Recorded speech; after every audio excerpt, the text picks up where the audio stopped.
Hi everyone, my name's Anya and I'm a first year fellow at 826 Boston based out of Roxbury, Massachusetts.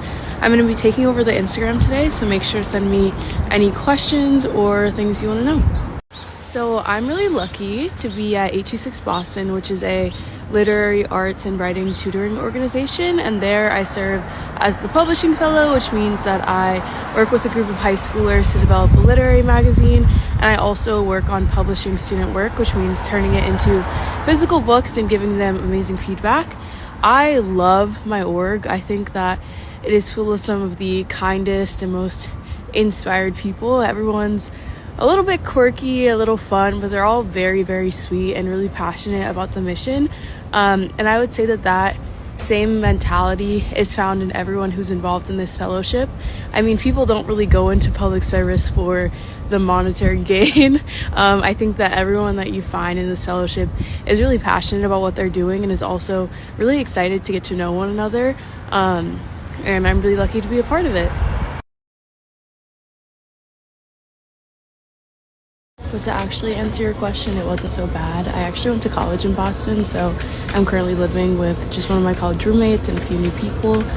So the city itself wasn't really anything new for me, but I think the adjustment from undergrad to kind of being a self-sustaining adult is a bit of an adjustment. So I think just learning how to manage my time, make sure that I'm budgeting, especially since you have a constrained budget with the fellowship, and making sure that you're meeting new people is really important. So I feel like I've had to be really intentional with how I spend my time and making sure I'm going outside of my bubble.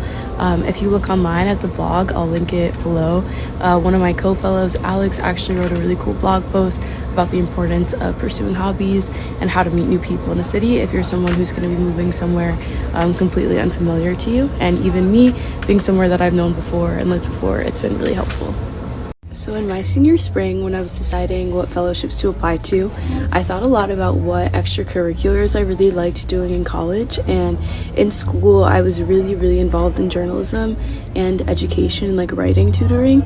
I trained all of the editors on our arts newspaper. I ended up leading the arts newspaper, and I loved working with kids to teach them how to write in a journalistic style. So moving towards something that involved writing and arts as a form of education and self-expression, which just seemed like a very natural career path for me. So when I found this fellowship and I saw that they had arts-based education as an option, 826 Boston was exactly where I wanted to apply to. And I actually almost considered doing their AmeriCorps service member application, but I saw that they also had that fellowship as an opportunity, and so because of all the perks that come along with doing the fellowship, I thought that it might be a better opportunity for me, and this is the only org I applied to.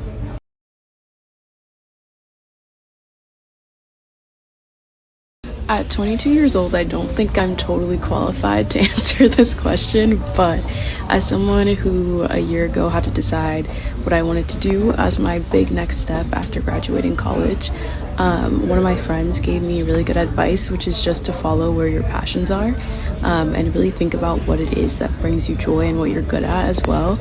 And I think for me, the reason I ended up at 826 is that I've always loved to write, and I found writing and education to be something so empowering for me and for other people, and I knew I wanted to serve other people in my career, at least the first few years that I was out of college, and it led me to 826 Boston. And I think that seeing if any of the organizations that the FAO Fellowship has for the upcoming year speaks to a purpose that you really align with, and that excites you, because this is the only time you'll be able to do something so exciting, you should follow it.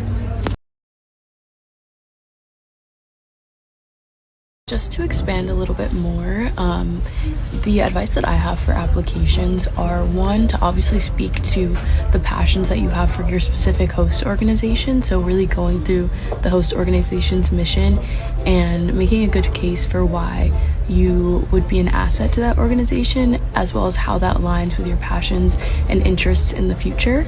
And my second advice, related to the prior picture, is really speaking to why you want to do this entry into public service through the FAO Fellowship, which has a cohort experience and a variety of different perks that are just unique to the fellowship experience. So I think really highlighting why you would rather be in a cohort of other like-minded peers or as you enter like direct service rather than just applying to the organization for an internal role specifically is really, really helpful.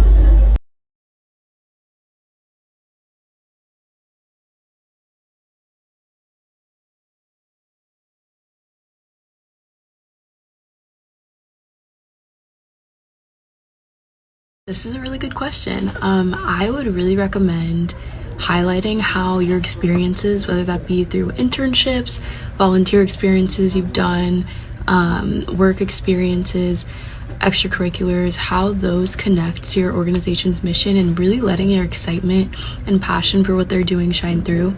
Because ultimately, they are looking for people who are qualified to do the job, but it's also an entry-level position in a nonprofit. And so the other part or portion of that is finding someone who's really excited and is willing to put in the work to grow with the organization over a period of 2 years.